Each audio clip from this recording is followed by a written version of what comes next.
God.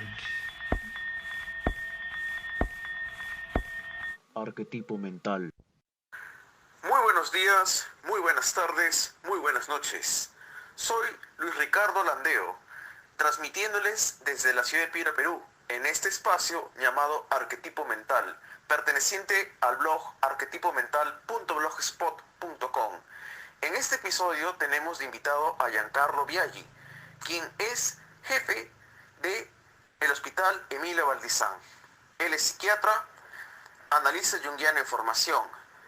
Justamente, también él es especialista en estudios antropológicos y culturales, como también es un estudioso de la aplicación del uso del cannabis en pacientes de tipo psiquiátrico.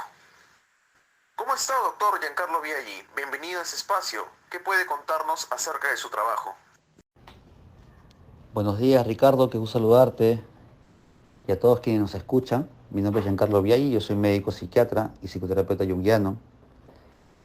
Y antes que nada quería comentarte que la psiquiatría, etimológicamente hablando, está compuesto de dos palabras.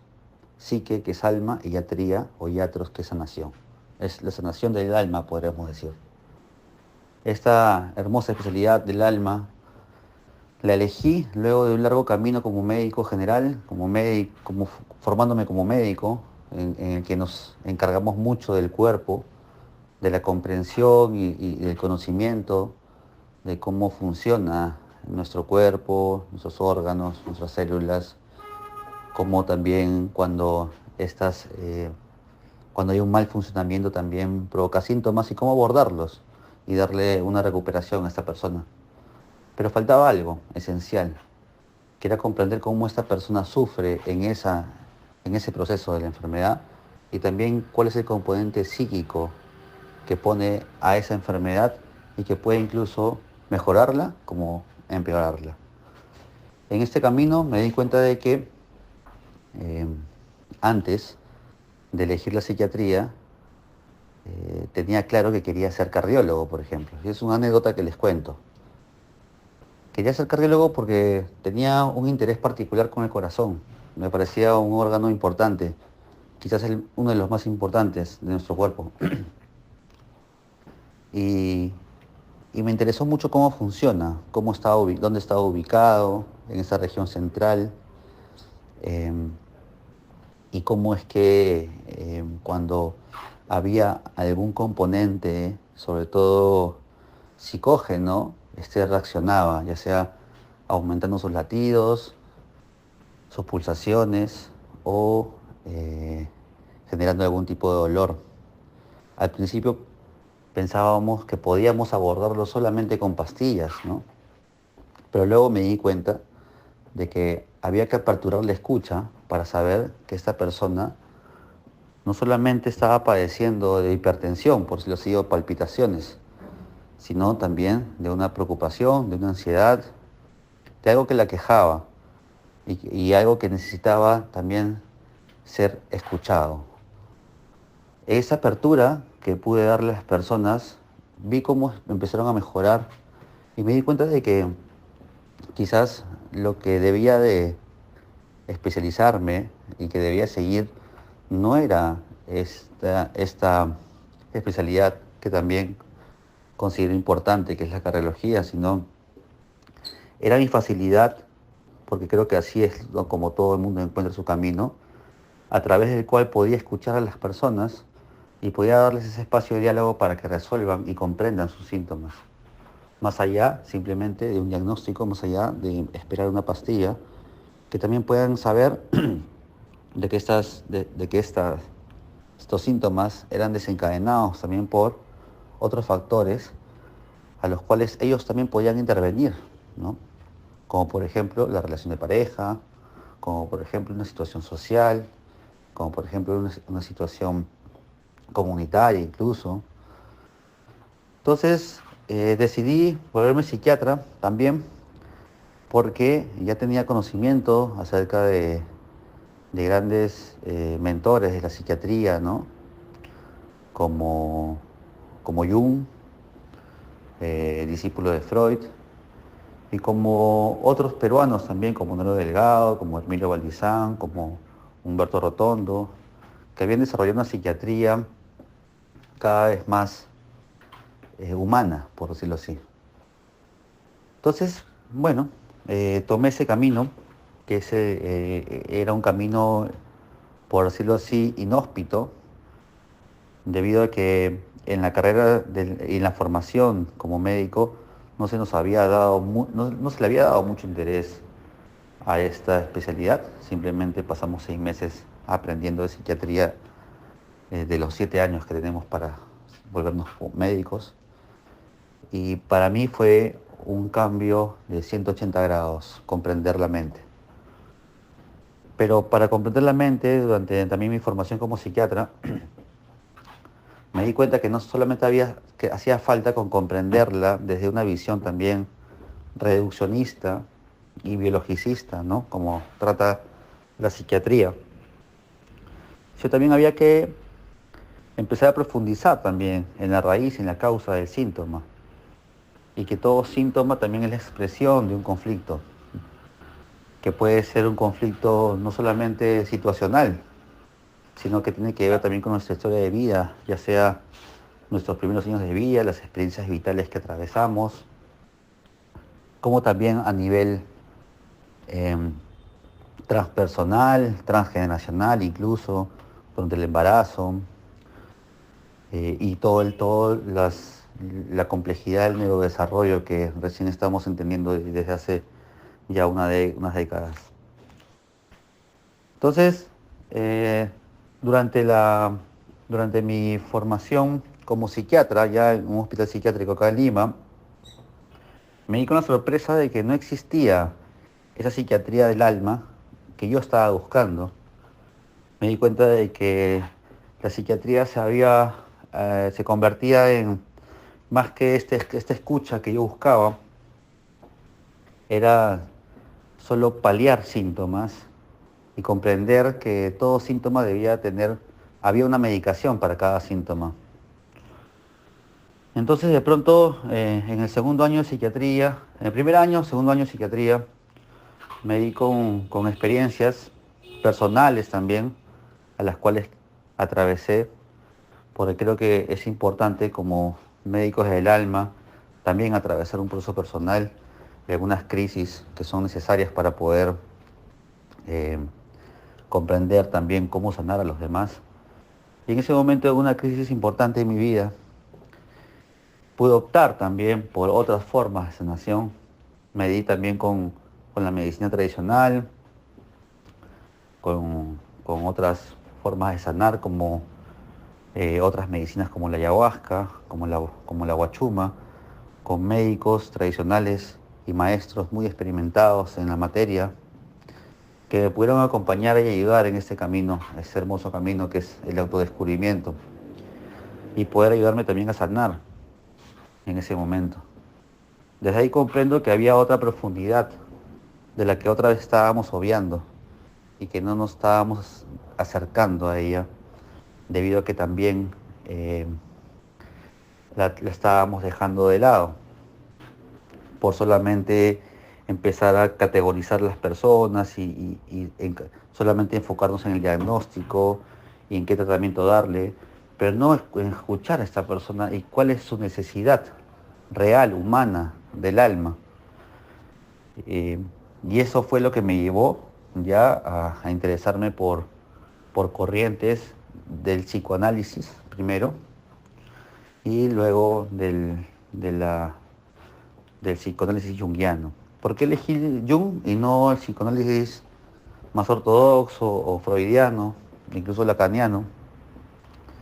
Porque en Jung encontré una fuente particular de comprender incluso el mundo, de una cosmovisión particular que tiene el junguianismo, y que permite también la posibilidad de encontrar otras fuentes, otras comprensión acerca del sufrimiento humano, que no todo tiene que ser patologizado, que no todo tiene que ser puesto en una categoría de enfermedad, De ser así, todo necesita un tratamiento, ¿verdad? Y no quiere decir con esto que no se le dé el tratamiento a la persona, sino que se puede también comprender al síntoma desde la función que cumple en nuestra vida y qué es lo que nos quiere decir. Y cómo a través del síntoma es la puerta de entrada para descubrir cómo nosotros nos expresamos y qué necesidades tenemos también y qué heridas nos acompañan a lo largo de nuestra vida. Heridas, las digo como traumas, por decirlo así, ¿no? Como heridas psíquicas. Entonces,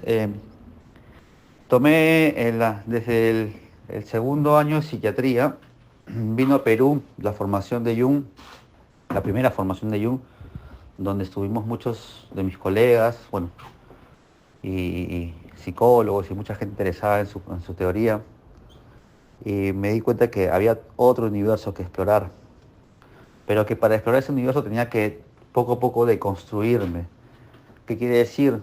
Como romper un poco con las ideas originales que tenía acerca de la enfermedad, de cómo se me había instruido como médico, que todo lo que se sale de la normalidad y todo lo que se sale de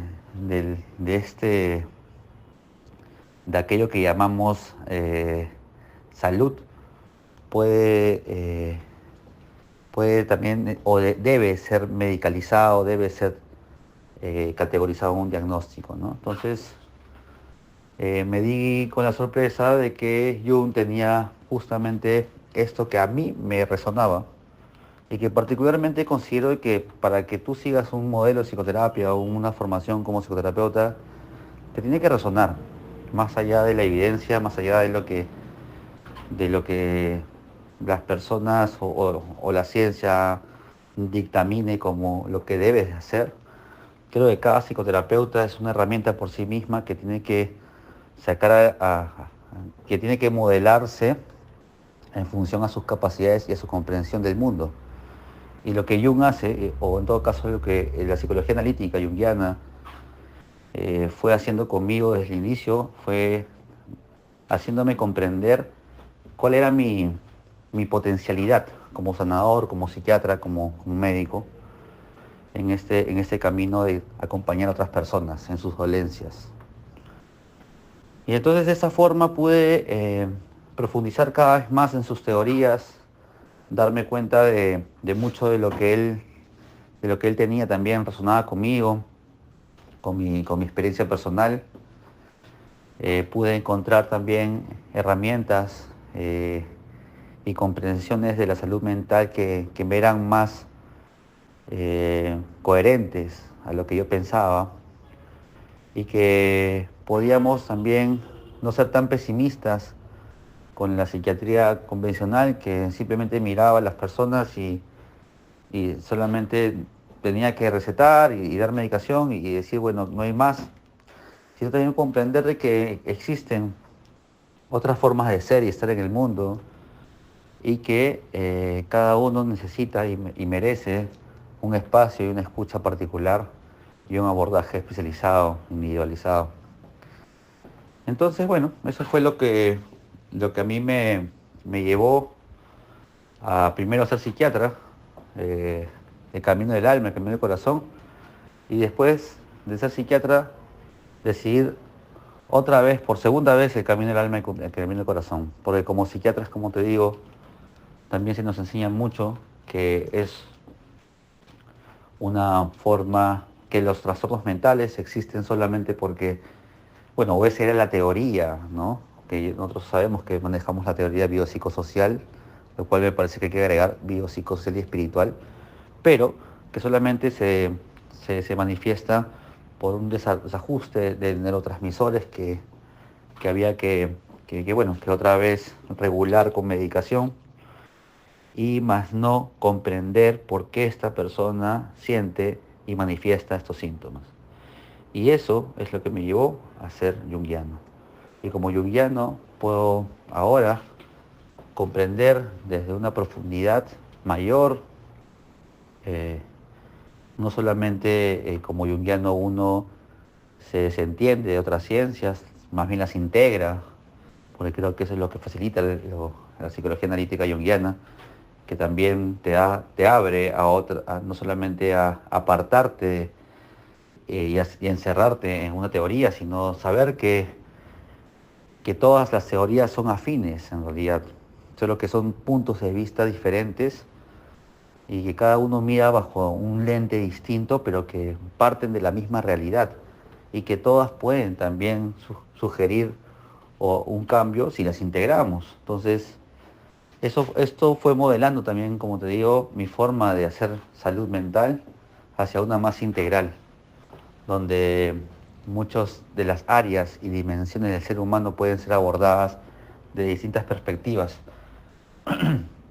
y ninguna va a estar por encima de la otra.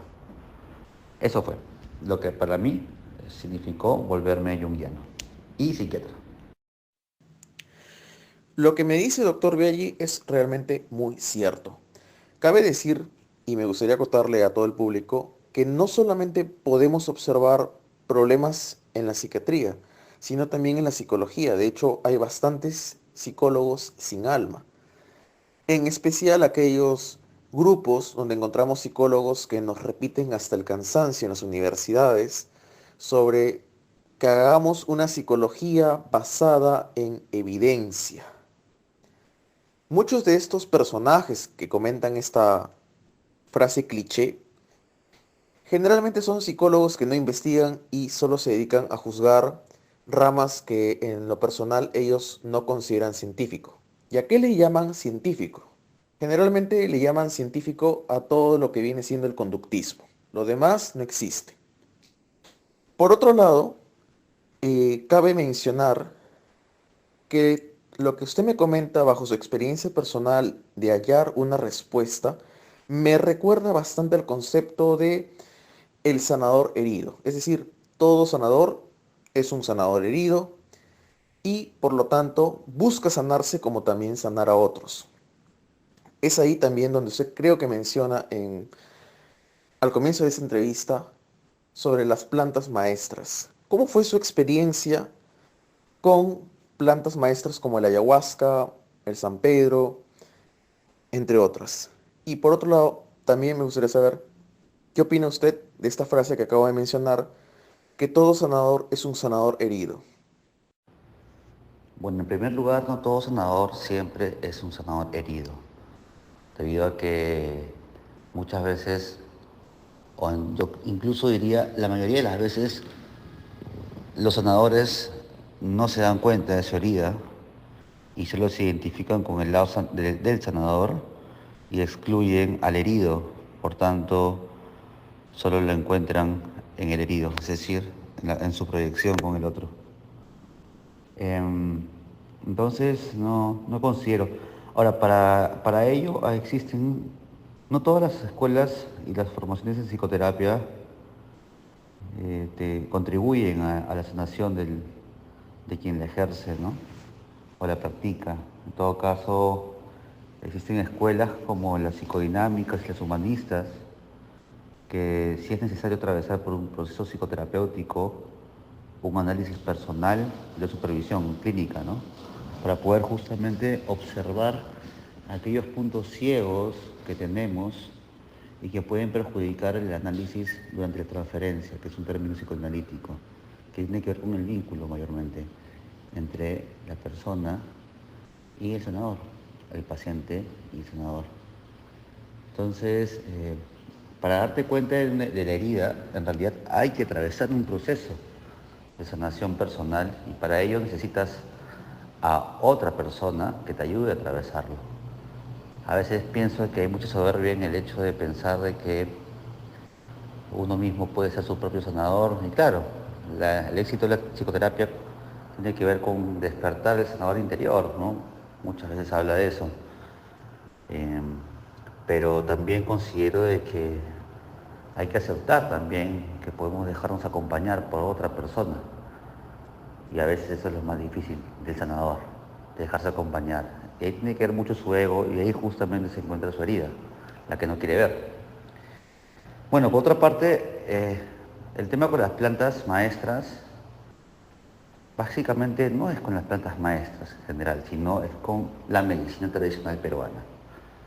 Yo tengo ya muchos años acompañando y colaborando con el Colegio Médico, con el Subcomité de Medicina Tradicional e Interculturalidad, también con el Centro Nacional de Salud Intercultural y con otras instancias que en la actualidad dirijo, como SOPEMEI, que es la Sociedad Peruana de Enteógenos e Intercultural, y, y que, bueno, a través de estas instancias nos encargamos muchas veces de revalorizar el conocimiento ancestral como una posibilidad también de sanación propia de las comunidades y que pueden generar también salud, ¿no? Y estas no solamente son las plantas maestras. Las plantas maestras es una herramienta más. Lo más importante aquí es la forma desde donde se utilizan, es decir, la epistemología, la ontología. Existen otras formas de ver y sanar a las personas y de comprender la salud y la enfermedad que sin duda a mí en lo particular me han abierto otros campos de entendimiento para comprender al ser humano más allá de lo que la ciencia occidental pretende hacernos conocer. Un ejemplo muy importante, por ejemplo, es la medicina tradicional china, cuya experiencia pude conocer de cerca en un viaje, en un curso que pude estar allá, y que pude comprender la magnitud con la que se ha desarrollado la medicina tradicional china de la mano de la medicina occidental, no ambas rechazándose, sino complementándose. Entonces, no es que sean opuestas, sino pueden también trabajar en sintonía para un objetivo en común, ¿no? Porque no es que una excluya a la otra o una esté por encima de la otra, sino que ambas se necesitan justamente para su propio desarrollo. Y bueno, considero de que para mí las plantas maestras pueden no siempre tener, a ver, la ayahuasca, el guachuma, o el San Pedro, la huilca, u otras plantas maestras como diría eh, las 7 ñustas de Huiracocha, que incluye la hoja de coca, que incluye al floripondio, que incluye a, también a otras, bueno, a otras plantas en general. Eh, el tabaco también es otra planta maestra. Eh, esta comprensión de planta maestra, si tú la excluyes de su campo de filosofía, ¿no? De comprensión filosófica, pues la tienes como cualquier fármaco y la vas a aplicar como cualquier fármaco. En cambio, si la introduces dentro de la episteme de las culturas, ponte, amazónicas, si se trata de la ayahuasca, o de las culturas del norte del Perú, que actualmente utilizan el San Pedro, entonces pues, te das cuenta de que se abren otros tipos de formas de hacer y entender la salud y la enfermedad, ¿no? Bueno, eso con relación a ello. Y para añadir algo más, el nombre del expositor es don Fernando Cabieses, quien fue el fundador del ICMETRA, el Instituto de Medicina Tradicional del Perú. Él describió justamente en una exposición que tuvo lugar en el Colegio de Antropólogos de Chile, titulada Las 7 ñustas de Huiracocha, que tenía que ver justamente con estas plantas maestras que mencioné. Doctor Biaggi, haciendo una especie de paréntesis de esta conversación que se está teniendo sobre plantas maestras y su uso psicoterapéutico, me gustaría aprovechar para preguntarle qué opina usted como psiquiatra del uso de psicofármacos durante un proceso de tratamiento psicoterapéutico, ya que indudablemente hay psicólogos que se oponen a que el paciente consuma psicofármacos. Pero también recuerdo que hay un analista junguiano llamado James Hall que en su libro La experiencia junguiana recomienda el uso de psicofármacos durante la experiencia psicoterapéutica. No sé qué opina usted de esto. Bueno, Ricardo, déjame decirte que eres un junguiano en potencia. Y haciendo un paréntesis, también aprovecho para para, bueno, hacerles de conocimiento tuyo y de la gente que nos escuche y nos lea, que existe la Asociación Peruana de Psicología Analítica Junguiana en el Perú, a cual pertenezco y es donde bueno, me he formado y continúo porque aún me encuentro como candidato a analista junguiano. Y te comento que el próximo año se va a abrir una formación, así que atentos. Bueno, tal cual, para lo interesante y lo enriquecedor del análisis junguiano es que no es que invalida un tipo de terapia o un tipo de, un tipo de aproximación terapéutica, sino más bien la complementa o la integra. Es una gran psicoterapia amalgamadora, por decirlo así. Entonces, Jim Hall, ya él siendo psiquiatra, entiende de que el uso de los psicofármacos pues, es un complemento que ayuda mucho en el análisis junguiano, debido a que los complejos, o bueno, por decirlo así, nuestros traumas van a ser, van a disminuir en sensibilidad para poder adentrarnos a ellos. No es lo mismo tener una persona con un muro de concreto y blindado alrededor de su herida, que con los psicofármacos esto se va desensibilizando y uno puede ir ingresando poco a poco a ese núcleo conflictivo, ¿no? Que se supone que es parte de el objetivo terapéutico, ¿no? El análisis junguiano. Poder encontrar la raíz y la causa del conflicto, pero a la vez también poder darle una comprensión más amplia. Y para ello tenemos que mirarlo, y para mirarlo tenemos que disminuir esas barreras que nos alejan de él. Y para ello están los psicofármacos. La idea es que la herida no duela tanto como para acercarnos. Y lo que hacen los psicofármacos es disminuir esa sensibilidad que tenemos, ¿no? Esa respuesta ante este estímulo que nos hace tener dolor psíquico, por decirlo así. Muchas gracias por ese comentario.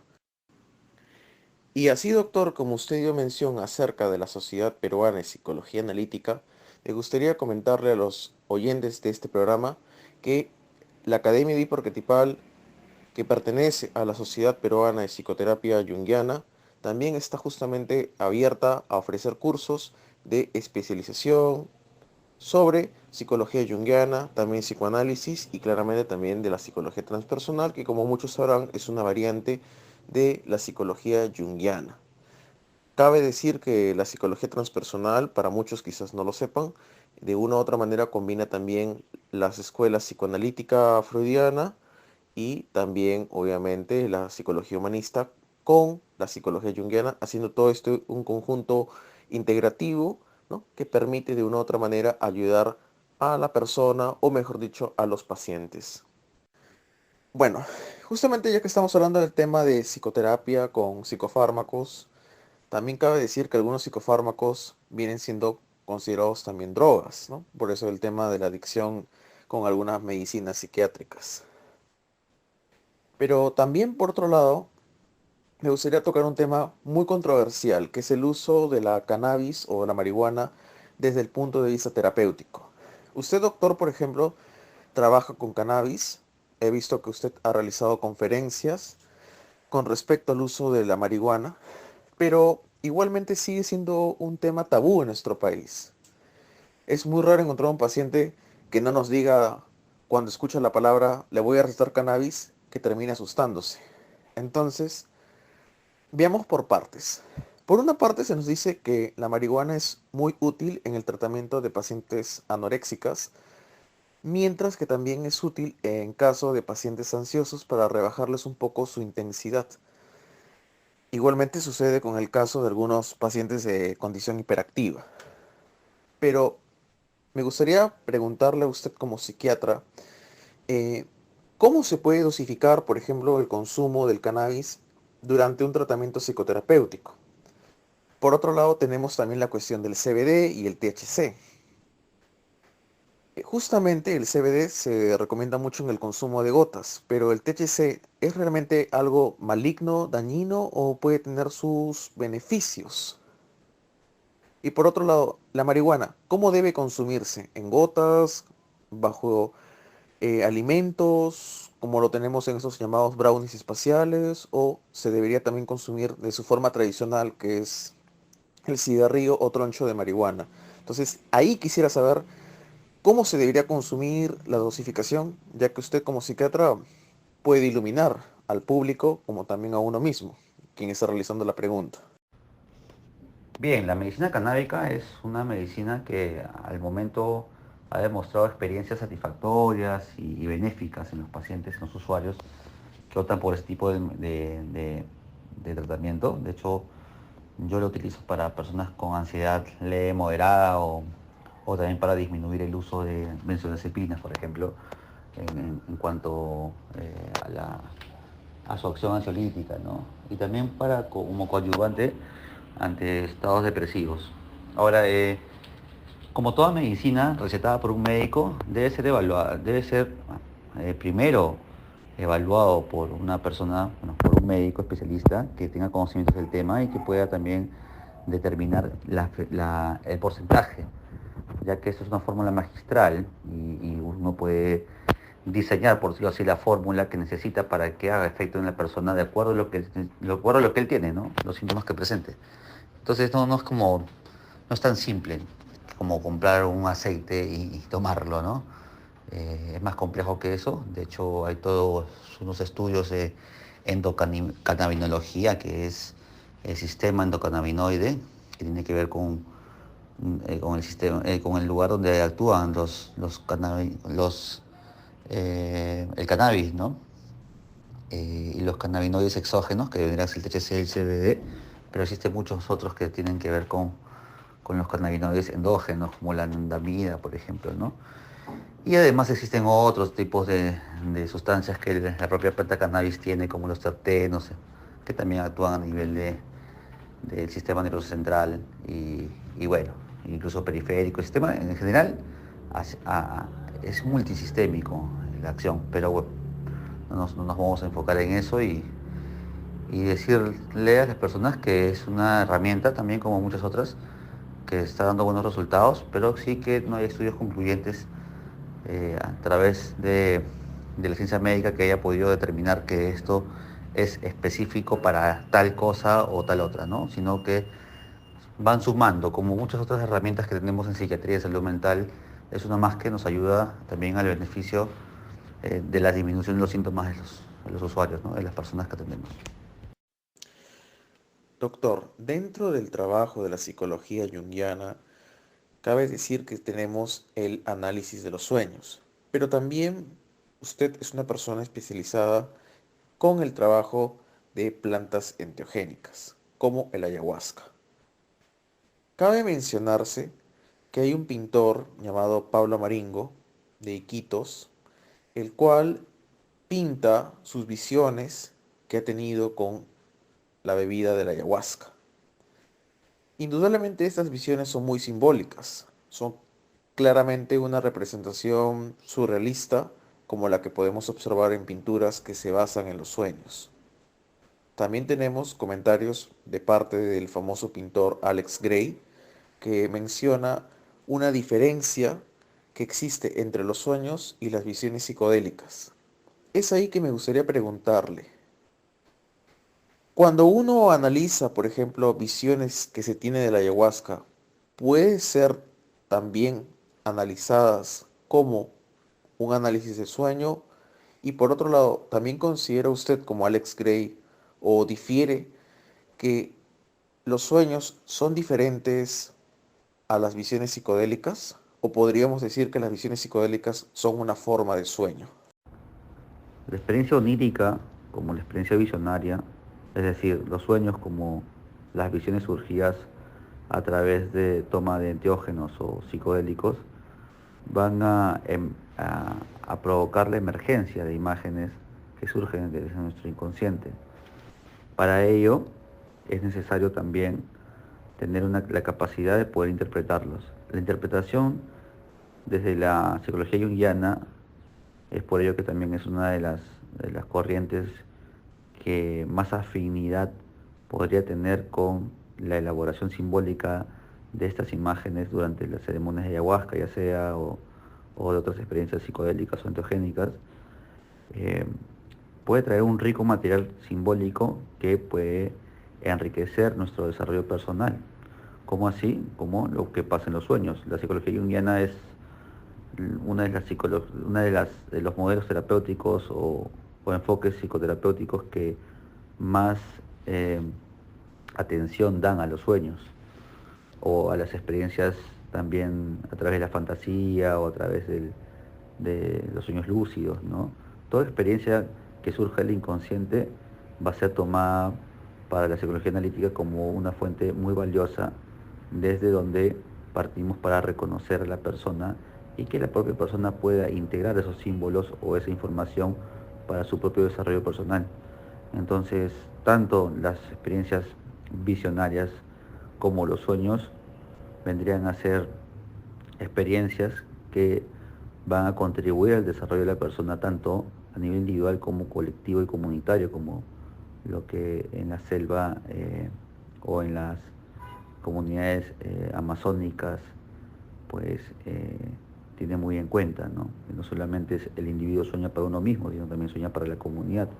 Y es por ello que también en algunas poblaciones indígenas, como por ejemplo en los Chipió Conmigo, se toma mucho en cuenta la experiencia onírica de los aprendices a curanderos o a médicos tradicionales o chamanes, como mal se les llama,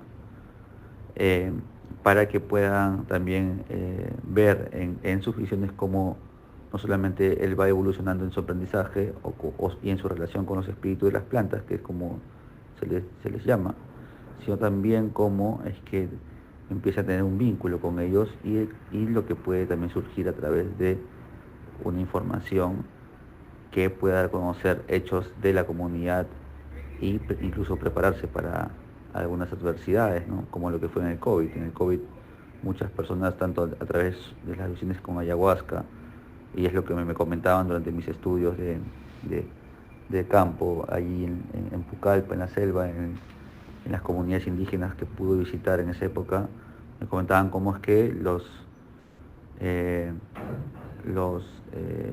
médicos tradicionales empezaron a soñar con catástrofes mundiales, con símbolos de destrucción, de apocalipsis, que incluso antes de suceder el COVID. Entonces puede ser como un sistema también de alerta frente a algo que está próximo a venir, y eso muy tomados en cuenta para las comunidades indígenas, ¿no?, de la Amazonía. Esa es la importancia de los sueños. La psicología analítica entonces es muy afín a descifrar de forma simbólica el contenido de los sueños, y es de las psicologías que más ímpetu e importancia le dan a los sueños y a toda experiencia simbólica del ser humano. Ya Jung lo decía, la psique es imagen, y a través de las imágenes es como el alma habla y se expresa.